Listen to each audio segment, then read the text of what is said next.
सच्चाई का इनाम बहुत पहले की बात है। मदीना में एक छोटा सा लड़का उम्र रहता था।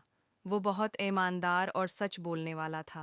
इसके वालिद एक किसान थे और रोज़ाना खेतों में काम करते थे।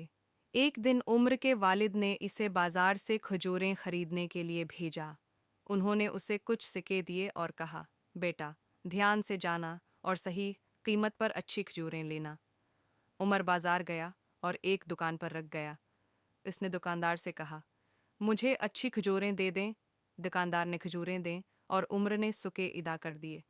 लेकिन जब वो घर पहुंचा तो देखा कि दुकानदार ने गलती से उसे 2 सके ज़्यादा वापस कर दिए हैं। उमर सूच में पड़ गया। फिर फौरन बोला, ये सिक्के मेरे नहीं, मुझे उन्हें वापस करना चाहिए। वो फौरन दोबारा बाजार भागा और दुकानदार को सिक्के वापस किए। दुकानदार हैरान हुआ और मुस्कुराकर बोला, बेटा, तुम बहुत ईमानदार हो, अल्लाह तुम्हें बरकत दे। जब उमर घर पहुंचा तो उसने सारा वाकया अपने वालिद को सुनाया। वालिद बहुत खुश हुए और बोले, बेटा, सच्चाई हमेशा बरकत लाती है, यही इस्लाम की तालीम है। चंद दिन बाद एक आलम मदीना में आए और बच्चों को दर्स देने लगे।